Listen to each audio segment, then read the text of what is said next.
오늘도 하나님께서 저와 여러분에게 주는 말씀은 학개서 1장 1절 이하의 말씀을 통하여 학개 선지자의 책망을 들으라 하신다는 말씀의 제목으로 하나님의 말씀이 선포될 때에 하나님의 목적 계획 뜻이 잘 들려져서 그 말씀에 순종할 때 주시는 참 복을 마음껏 누리시는 저와 여러분들을 주의 이름으로 축원합니다. 우리는 하나님의 말씀을 들을 때에 부드럽고 유하고 좋은 말씀을 듣는 것을 버릇화되어 있습니다. 현대교회가요. 그런데 성경 전체의 말씀을 비춰보면요, 한 80%가 하나님의 감정, 하나님의 진노, 하나님의 심판, 그렇게 우리가 들었을 때 굉장히 힘든 이야기들을 80% 정도를 해요. 그리고 진짜 우리가 복된 소리라 구분할 수 있는 것, 거의 한 20% 정도 되는데, 우린 평소에 늘 20% 되는 좋은 쪽의 이야기들만 계속해서 반복해서 들어왔던 것 같습니다. 그러나 성경 전체를 바로게 보게 되면은요, 그렇지 않다. 지난 시간에 우리가 에스라서를 보다가 지금 학개서로 지금 넘어왔는데요. 그 에스라서로 우리가 다시 돌아가서 학개서를 읽어야 될 이유를 우리가 한번 정리해 봅시다. 에스라서 4장으로 가면은 지난 시간에 3장 말미까지 봤죠. 4장의 1절로 다시 돌아갑니다. 사로잡혔던 자들의 자손이 이스라엘 하나님 여호와의 성전을 건축한 다음을 유다와 베냐민 대적들이 듣고 스룹바벨과 족장들에게 나와 이르되 우리도 너희와 함께 건축하게 하라. 우리도 너희와 같이 너희 하나님을 찾노라. 아수르 왕 에살핫돈이 우리를 이리로 오게 한 날로부터 우리가 하나님께 제사를 드리노라. 이게 사마리아 제사를 이야기하는 겁니다. 북왕국이 아수르 사람들에게 잡혀 북쪽으로 올라갔죠. 그런데 거기서도 계속해서 하나님께 제사를 드렸다는데 진짜일까요? 가짜일까요? 가짜 하나님께 제사를 드렸죠. 그렇게 성경을 모르면 이렇게 됩니다. 그게 이제 북왕국이 멸망하게 된 원인도 우상 숭배에 젖어서 멸망했다 하면 다 끝이 나겠지만 사실은 그 원인을 찾아보면요. 신명기 30장 9절과 13절의 말씀에 준행이 없었다. 어린 아이들까지 유치까지 꼬아서 6년에 7년 되는 해에 한 번을 성경을 읽고 가르쳐 주라는 겁니다. 하루에 끝나는 게 며칠 걸려요. 모세 오경에 그것만 좀 가르쳐라 하는데도 그게 이행이 안 됐다는 겁니다. 그래서 이행 안 되는 것을 이스라엘의 역사가 증거하잖아요. 그래서 성경 속에 이스라엘 역사가 나와 있는 겁니다. 말 안 듣는 이스라엘 백성들과 언약 백성이죠. 하나님과 언약한 백성들과 하나님 사이에 있었던 이야기를 역사 속으로 기록하고 선지자들이 하나님께 주시는 말씀을 백성들에게 선포하니까 선지서가 기록이 되고 그런 거죠. 그러게 우리가 지금 보는 에스라도 역사서 속에 들어가거든요.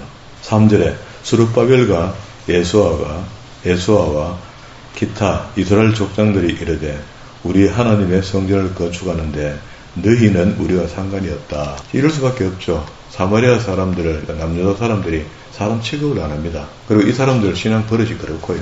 그 중에는 뭐 옳은 사람도 있겠지만은 없다고 봐야 되겠죠. 그러니까 성경을 멀리하면 결국 하나님과 멀어진다. 그러니까 이제 이 사람들이 남쪽에서 어렵지만 우리는 우리끼리 건축하겠다 하고 교환 공동체가 이야기하니까 옛날에 아수르 쪽에 퍼져서 살고 있던 사람들이 와서 우리말로 하면 찍자를 걷는 겁니다. 우리도 함께 이어도 안 된다. 내가 부정하기 때문에 안 된다. 근데 이런 옥신각신입니다. 그죠? 홀로 건축하리라 하였더니 4절 이로부터 그 땅 백성이 유다 백성의 손을 약하게 하여 그 건축을 방해하되 바사왕 고레스 시대부터 바사왕 다리오가 즉위할 때까지 관리에게 뇌물을 주어 계획을 막았으며 무슨 계획을? 성전 건축할 수 있는 환경들을 하지 못하도록 허가도 취소시키고 계속 허작질을 합니다. 그게 고레스가 왕이 돼서 바벨론에서 이스라엘 백성들을 귀향시켜주고 난 뒤에 다리오 하는데 이 다리오는요 고레스의 삼촌입니다. 이 삼촌이 바벨론 지역을 맡게 되어 있겠죠. 그래서 다리오 즉위할 때까지 관리들에게 계속 뇌물을 줘서 공사를 진행하지 못하도록 고레스는 전쟁 나가버렸겠죠. 제국을 만들어야 되니까 나라들 치러 올라갔을 것이고 그러면 저 나라의 관리들이 관리하게 되니까 처음에 고레스의 뜻이 잘 전달 안 될 수도 있겠죠. 밑에 사람들은. 그리고 6절로 넘어오면은요 아하수에르가 즉위할 때에 그들이 글을 올려 유다와 예루살렘 주민들을 고발한지라. 7절에 아닥사스 때에 비슬람과 미드르닷과 다우엘과 그의 동료들이 바사왕 아닥사스에게 글을 올렸으니 그 글은 아람 문자와 아람 방언으로 써서 진술하였더라. 그때 방백 르홈과 서기관 심세가 아닥사스 왕에 올린 예루살렘을 백성들의 고발한 내용이 이렇다 하고 연명으로 그때 고발자 이름을 다 적어놨습니다. 9절에 르홈, 심세, 디나, 아바사, 다볼레, 아바세, 아레 그때 동조해서 연명으로 고발장을 올렸는데 다시 이제 우리 6절로 갑시다. 아수에로가 즉위할 때에 하는데 그들이 그 아수에로의 다른 이름이 크세르크세스 1세인데요. 이 1세는요. 1차와 2차의 관계에 있는 사람이야. 교환 공동체. 그리고 뒤에 7절에 있는 아닥사스 때에 이렇게 하면 이 사람도 3차 때 교환 공동체까지 연장이 됩니다. 지금 현재 에스라가 올라가더니까 2차 때죠. 1차 때 올라가는 사람이 주역이 스룹바벨과 에스와 여호수아죠. 제제자예요. 그래서 이 사람들이 올라와서 공사를 진행하려다가 중단되고 난 뒤에 한동안 가게 되는데요. 한동안 가게 될 때에 성경으로 읽어보면은 이게 지금 3차 때 있었던 이야기를 하고 있거든요. 그러면 이제 6절하고 23절을 묶어서 요게 삽입구가 되는 겁니다. 이거를 갖다 연장선상에 읽으면 헷갈리기 시작합니다. 그럼 다시 우리는 4장 5절 끝에 뇌물을 주어 그 계획을 막게 하였으며 그리고 여기서 끝에다가 24절로 간다 써세요. 4장 5절 끝에 24절에 가면 이에 예루살렘에서 하나님의 성전 공사가 바사왕 다리오 제2년까지 중단되니라 하고 첫 번째 사마리아 사람들이 방해해서 공사가 중단되는 일이 다리오 왕 2년까지 계속 갔는데 이게 전체 총 한 15년 됩니다. 처음에 기쁜 마음으로 올라와서 예루살렘 성전에 전을 기초를 놓을 때쯤 돼서 그죠? 기공식을 했잖아. 기공식을 했는데 사마리아 사람들이 저것들 공사에 동원 안 시켜준다고 삐져갖고 고발장을 내갖고 공사가 중단돼서 다리오 2년까지 중단되니까 그냥 15년 정도 중단이 되어 있는 상태. 그런 상태에 그러면은 4장 6절과 23절까지 안에 있는 이야기는 앞에 왕들의 이름을 적어놨으니까 7절에 아닥사스 때 이렇게 하면 3차 교환 공동체 때 또 한 번 공사가 중단되는 일이 있거든요. 그때 고발자들의 이름과 고발 내용들을 여기다 기록해 놓은 겁니다. 그럼 이거 한번 읽어보면 되겠죠. 11절에 아닥사스가 왕에게 올린 그 글의 초본은 이러하니라. 강 건너편에 있는 신하들은 왕에게 아뢰나이다. 당신들에게서 우리에게로 올라온 유다 사람들이 바벨론에서 귀국한 사람들, 유다 사람들이 예루살렘에 이르러 이 폐역한 악한 성읍을 건축하는데 이미 그 기초를 수축하였고 성곽을 건축하였으니 그렇게 기초가 됐다가 15년 동안 중단됐다가 다시 3차에 올라와서 공사가 진행되어야 되는데 이 공사가 하나씩 중단되어 있는 그런 상태입니다. 이제 왕은 아시옵소서. 만일 이 성읍을 건축하고 그 성곽을 완공하면 저 무리가 다시는 조공과 관세와 통행세를 바치지 아니하리니 결국 왕들에게 손해가 될 겁니다. 우리가 이제 왕궁의 소금을 먹음으로 이게 왕의 녹을 먹는다 이런 말이에요. 그때는 그 소금이 월급이 되거든요. 왕이 수치를 당함을 참아 보지 못하여 사람을 보내어 왕께 아뢰오니 고발장을 보낸다 이 말이죠. 15절에 왕은 조상들의 사기를 살펴보시면 사기가 역사가 이 성읍은 폐역한 성읍이라 예로부터 그 중에서 항상 반역하는 일을 행하여 왕들과 각 도의 손해가 된 것을 보시고 아실지라. 이 성읍이 무너짐도 그 때문입니다. 바벨론에 의해서 무너졌던 그거 이야기하는 겁니다. 이제 감히 왕께 아뢰오니 이 성읍이 중건되어 성곽이 준공되면 이로 말미암아 왕의 강 건너편 영지가 굉장히 어지러워질 것이다. 혼돈이 올 것이다. 이렇게 했습니다. 그렇게 했더니 그 왕실에서 페르시아 왕실에서 답장이 왔습니다. 왕이 방백 르홈과 서기관 심세 사마리아에 거주하는 그들의 동관들과 강 건너편에 다른 땅 백성에게 조서를 내리니 일러서되 너희는 평안할지어다. 너희가 올린 글을 내 앞에서 낭독시키고 명령하여 살펴보니 과연 이 성읍이 예로부터는 솔로몬 때, 다윗 때 이럴 때를 본 겁니다. 왕들을 거역하며 그 중에서 항상 폐역하고 반역하는 일이 행하였으며 옛적에 예루살렘을 다스리는 큰 군왕들이 있어서 강 건너편 모든 땅을 그들에게 조공과 관세와 통행세를 바쳤도다. 이제 너희는 명령을 전하여 그 사람들에게 공사를 거치게 하여 공사 중단 명령이 떨어진 겁니다. 그 성을 건축하지 못하게 하고 내가 다시 조서를 내리기를 기다리라. 너희는 상가서 이 일을 게으르게 하지 말라. 어찌하여 화를 더하여 왕에게 손해가 되게 하랴 하였더라. 아닥사스다 왕 조서 초본이, 그러니까 지금 세월이 지금은 현재는 아닥사스다 왕이 아니거든요. 다리오 왕 때거든요. 이 에스라 앞에 이야기. 그게 스룹바벨과 여호수아가 예루살렘에 돌아왔을 때는 다리오 왕이 왕으로 있을 때거든요. 고레스의 삼촌이죠. 그런데 아닥사스다 이야기를 하잖아요. 이게 나중 이야기예요. 3차 때 교황공동체 이야기거든. 아닥사스다 왕의 조서 초본에 르훔과 서기관 심세와 그의 동료 앞에서 낭독하되 그들이 예루살렘으로 급히 가서 유다 사람들을 보고 권력으로 억제하여 그 공사를 그치게 하니 하고, 요거는 삽입구로 보고요. 그런데 우리는 5절 끝에다가 4장 24절로 간다고 처음에 사마리아 사람들이 올라와서 1차의 교황 공동체들이 성전을 건축하고 기초돌을 놓고 허리쯤 올라갔다. 한 단계, 두 단계 돌을 얹었을 때 사마리아 사람들이 방해해서 또 고발장을 내가 공사를 못하게 했단 말이죠. 그렇게 해서 24절에 이에 예루살렘에서 하나님의 성전 공사가 바사왕 다리오 왕까지 제2년까지 중단되니라. 그러면 그때 그 당시에 한 15년 정도 공사가 중단되어 있을 때에 한데없이 시간이 가면서 그 당시에 1차 교황 공동체 사람들이 야 이거 안 되는갑다 하고, 그때 처음에 고레스 왕이 공사 대금까지 다 줬거든요. 꽤 많은 돈을 줬을 거단 말이죠. 그것 갖고 건축 자재를 다 사고 했을 거 아닙니까? 공사가 중단되니까 어떻게 해요? 그걸 전부 다 자기 집 짓는데 발이 빠른 거야. 하나님 전 짓다가 국가에서 중단하니까 어이구 뭐 할 수 없이 그럼 우리 집 짓자 하고 전부 다 돌, 뭐 나무 이런 것들 다 가져가 자기 집 짓기에 바쁘고요. 하나님의 일을 등한시한다 그런 말이에요. 그때에 5장 1절에 선지자 학개와 이또의 손자 스가랴가 이스라엘의 하나님 이름으로 유다 예루살렘에 거주하는 유다 사람들에게 예언해 주죠. 그러면 이제 우리가 오늘 학개에서 읽을 준비가 좀 된 겁니다. 학개에서로 돌아왔어요. 학개에서 기록 시기는 스룹바벨 성전이 완공되기 전 520년경에 기록됐다. 기록 장소는 예루살렘, 기록자는 학개, 대상자는 포로 후 시대의 유대인들과 남은 자들. 학개에서를 요약하면 이렇습니다. 사마리아 사람들의 방해와 귀한 자들의 무관심으로 성전 공사가 중단되자 하나님께서는 학개 선지자를 보내어 책망과 동료로 성전 건축을 분발하도록 촉구하였으며 현실의 각박한 물질의 생활에 시달려 나태한 신앙과 무기력으로 헤매고 있는 성도들에게 참된 신앙을 회복하고 먼저 주의 일에 힘쓸 것을 책망합니다. 제 구조표 책 만들어놨는데 학개에서 앞에 보면 여기 다 있거든요. 읽어드린 게. 그러면 이렇게 된 상황에서 학개서를 읽어보면 되겠죠.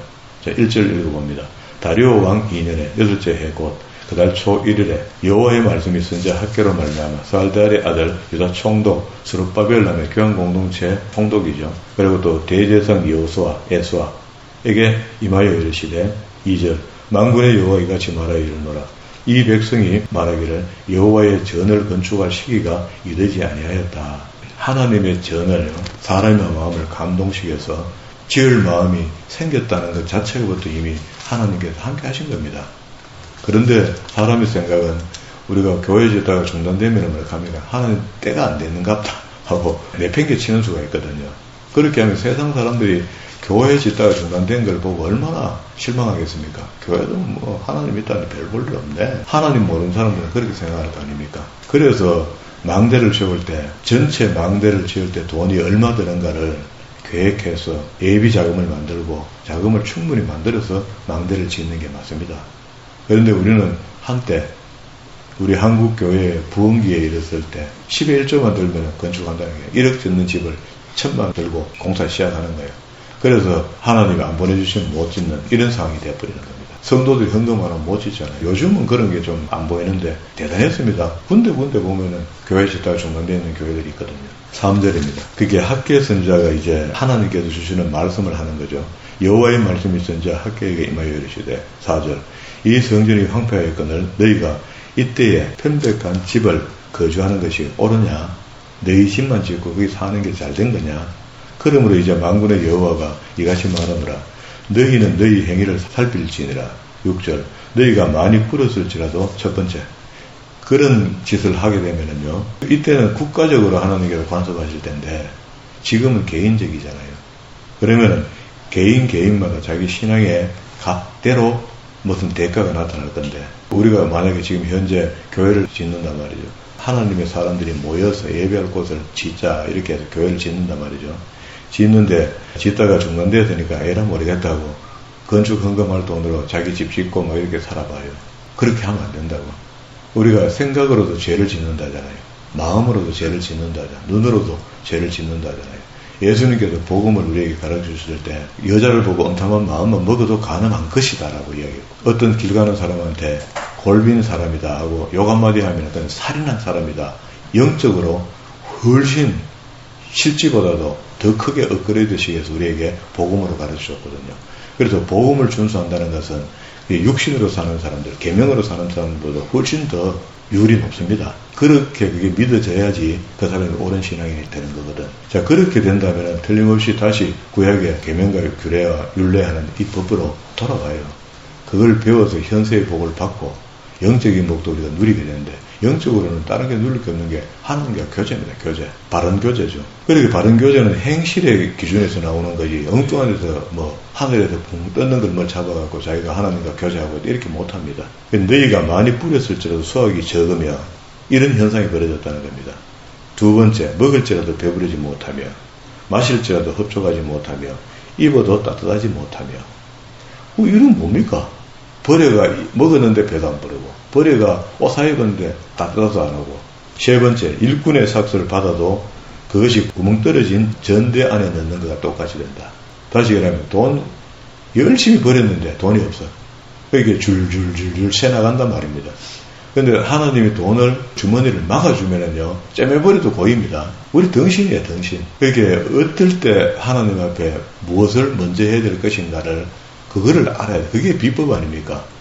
내게 주어진 것이 하나님께서 주신 것이고, 하나님께서 주시면 우리가 무엇부터 해야 될 것인가. 그래서 우리 성경에 표시하게 나타나는 것은 물론 11조가 될 수 있습니다.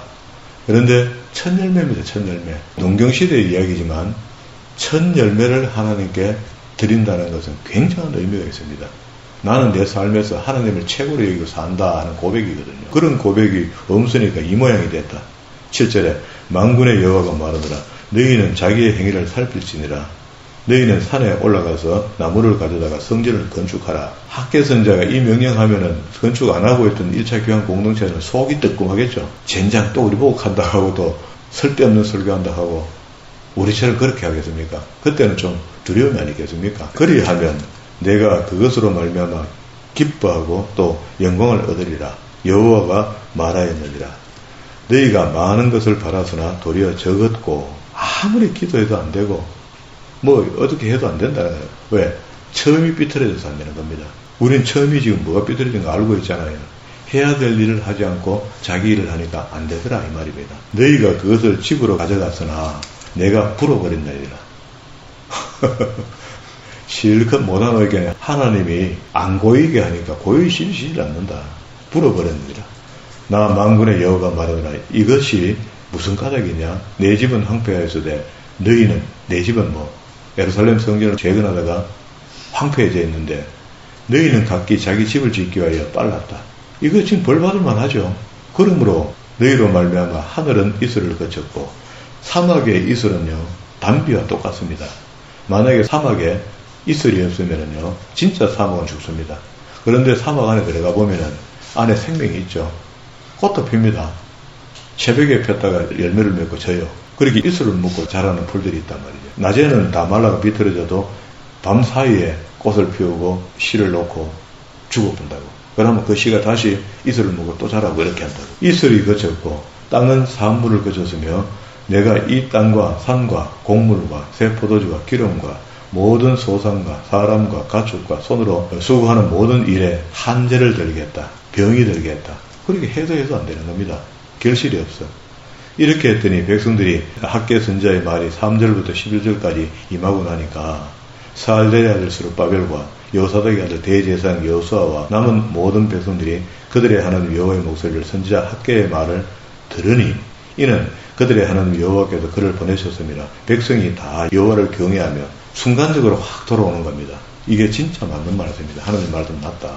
그때 여호와의 사자 학개가 여호와의 위임받아 백성에게 말하여 이르되 여호와가 말하노니 내가 너희와 함께 하노라 하니라. 여호와께서 스알델의 아들 유다 총독 스룹바벨의 마음과 여호사닥의 아들 대제사장의 여호수아의 마음과 남은 모든 백성의 마음을 감동시키심에, 이것도 우리가 스스로 할례해야 되는 게 아니고 그 당시에 백성들이 학개 선지자 앞에 가서 말씀을 들었죠. 학개 선지자 입에서 나오는 하나님의 말씀이라 했죠. 듣는 수고는 하니까 깨달음을 주시는, 감동을 주신다, 그런 말입니다. 그죠? 그래서 그들이 와서 만군의 여호와 그들의 하나님의 전 공사를 하였으니 그때는 다리오 왕 제2년 6째 달 24일이더라. 그러면은 이 학개 선지자의 말씀을 듣고 즉각 공사를 재개하게 되었습니다.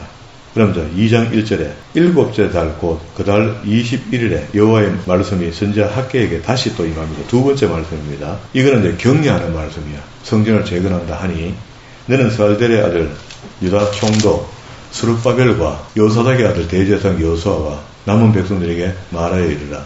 너희 가운데 남아있는 자 중에서 이 성전의 이전 영광을 본 자가 누구냐? 볼 수 있는 사람들이 있죠. 어릴 적에 잡혀간 사람은 70년이 끝나면 대개 70살 넘은 사람들이 돌아왔다면 그 사람들은 옛날 성전의 영광스러운 성전을 봤죠. 그래서 이전 영광을 본 자가 누구냐? 이제 그것을 너희에게 어떻게, 지금 현재 짓고 있는 게 어떻게 보이느냐? 이것이 너희 눈에 보잘것없지 아니하냐? 그러나 여호와가 이르노라. 스룹바벨아 스스로 굳게 할지어다. 여호사닥의 아들 대제사장 여호수아야 스스로 굳게 할지어다. 여호와의 말이니라. 이 땅 모든 백성이 스스로 굳게 하여 일할지어다. 그렇게 초라한 공사를 보고 그 하나님의 전이 이렇게 지어져가 외안하고 실망 같은 거 하지 말라는 거라. 상관없다 그런 거. 너희가 애정과 정성을 들여서 재건하는 예루살렘 성전이라면 말이야. 그렇게 하라는 거죠. 하여 일할지어다. 내가 너희와 함께 하노라. 만군의 여호와의 말이니라. 5절 너희가 애굽에서 올라올 때 내가 너희와 언약한 말과 나의 영이 계속하여 너희 가운데서 머물러 있나니. 거기 한 번도 하나님은 떠난 적이 없는데 이스라엘 백성들은 매일 떠나는 겁니다. 오늘날 우리도 똑같습니다. 하나님은 우리가 늘 동행하는데 우리는 맨날 붙잡았다가 나왔다가 그렇게 산다. 너희 가운데 머물러 있나니 너희는 두려워하지 말지니라. 우리도 두려워하지 맙시다. 이분들과 함께 했던 하나님, 우리와 지금도 여전히 동행하고 계신다. 그리고 이제 결국은 주의 날이 올 것인데 만군의 여호와 이같이 말하노라. 조금 있으면 내가 하늘과 땅과 바다의 육지를 진동시킬 것이요 또 모든 나라를 진동시킬 것이며 모든 나라의 보배가 이르려니 내가 이 성전의 영광이 충만하게 하리라. 만군의 여호와의 말씀이니라. 은도 내 것이요 금도 내 것이라. 만군의 여호와의 말씀이라. 아멘입니다. 이때 지금 재건하려 하니까 공사비가 없어요. 자기 집 짓는다고 가서 엉뚱한 데 다 흘려보내버렸으니까 공사하기가 참 힘들어져 있습니다. 그런데 하나님께서 격려하면서 학개 선지자의 입을 통하여 은도 금도 다 내 것이다. 내가 그걸 보내주겠다. 이 성전의 나중 영광이 이전 영광보다 앞에 지었던 것보다 훨씬 좋게 될 것이다. 크니라. 만군의 여호와의 말이니라. 내가 이곳에 평강을 주리라. 만군의 여호와의 말이니라. 자, 그러면은 여기에 말씀에 우리는 어떻게 반응해야 되나 하면요. 순종 하나 안 하나에 달린 겁니다. 보세요. 다리오 왕 제2년의 9째 달에 24일에 여호와의 말씀이 선지자 학개에게 세 번째 임하였습니다. 만군의 여호와가 말하노라. 너는 제사장에게 율법에 대해 물어 이르기를 사람이 학개 선지자가 하나님의 말씀을 선포하려고 비유로 이야기하는데 사람이 옷자락에 거룩한 고기를 샀는데 그 옷자락이 만일 떡이나 국에나 포도주에나 기름에나 다른 음식물에 닿았으면 그것이 성물이 되겠느냐? 학개가 물음에 제사장들이 대답하여 이르되 아니라 하는지라. 학개가 이르되 두 번째 비유를 이야기합니다. 그럼 이렇게 묶으세요. 12절부터 14절까지 비유.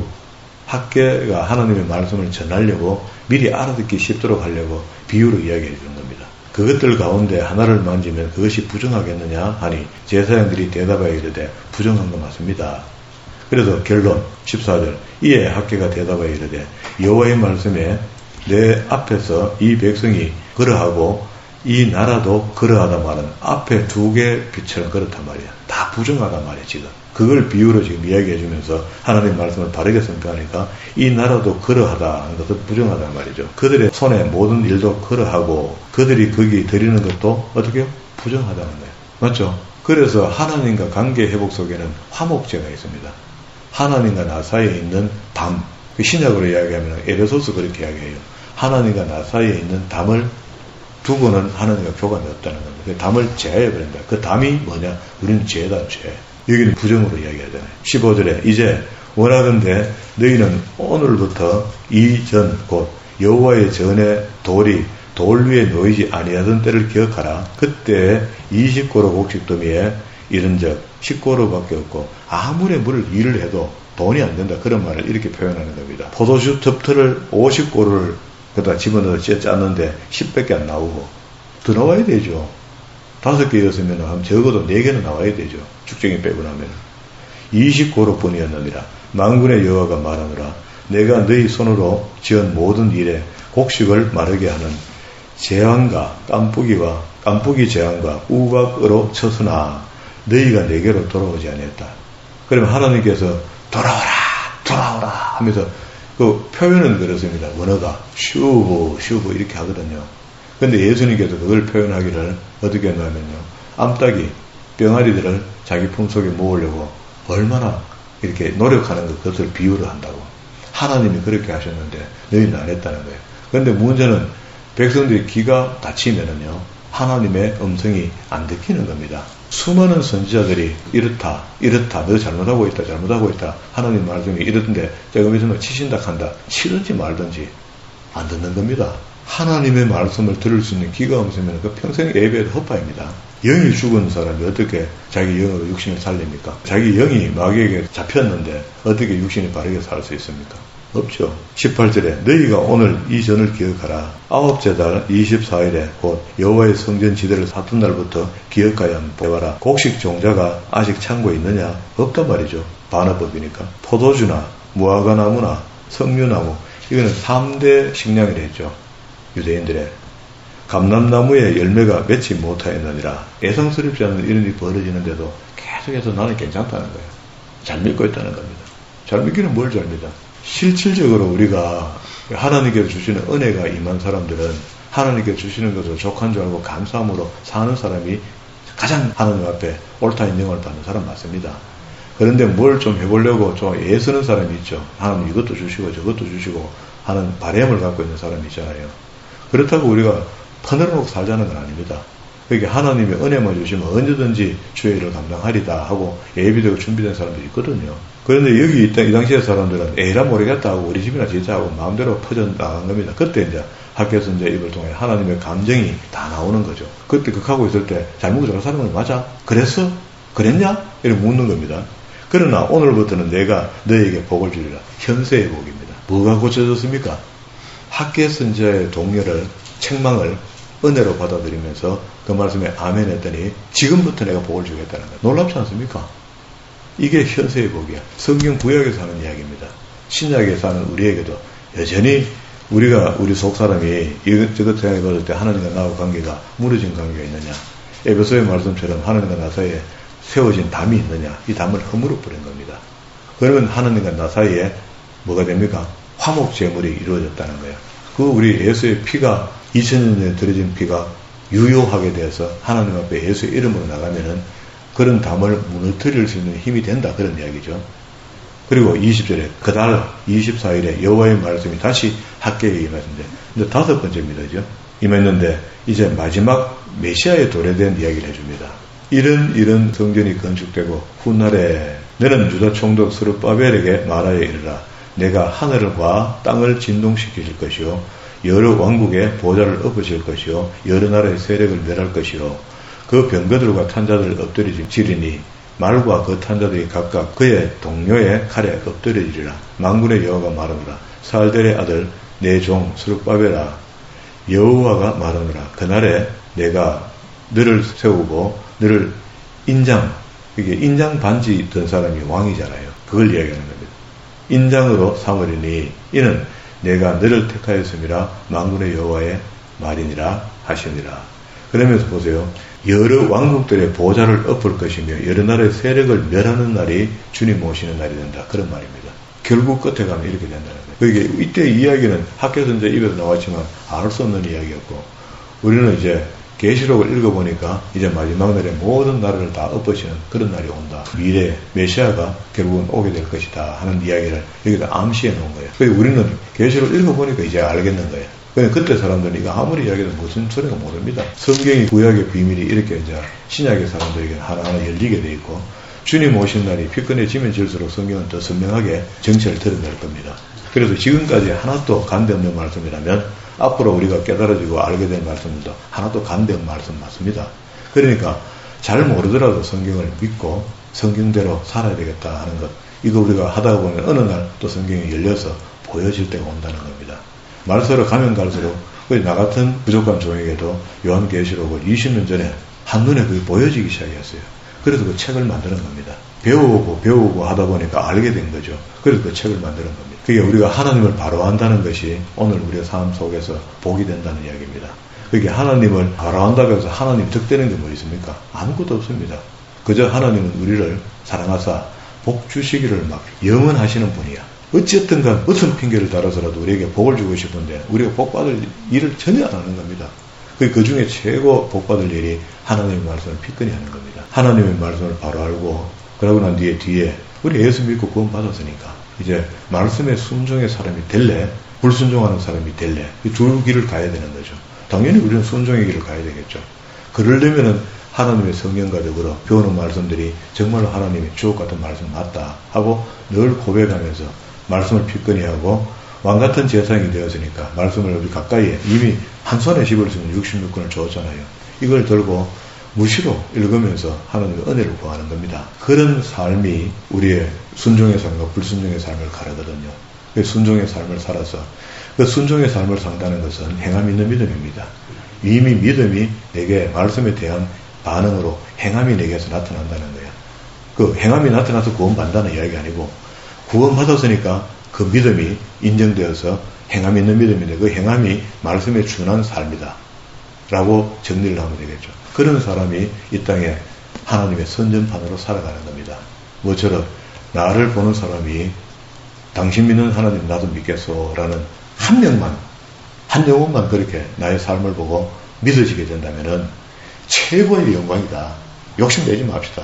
여러 명 하지 말고 한 가정만, 우리 가정을 보면서 당신 가정 보니까 하나님 함께 하시네. 나도 하나님 믿겠어. 라는 고백을 듣는 기쁨을 하나님께 영광을 나타내는 저와 여러분 되기를 주의 이름으로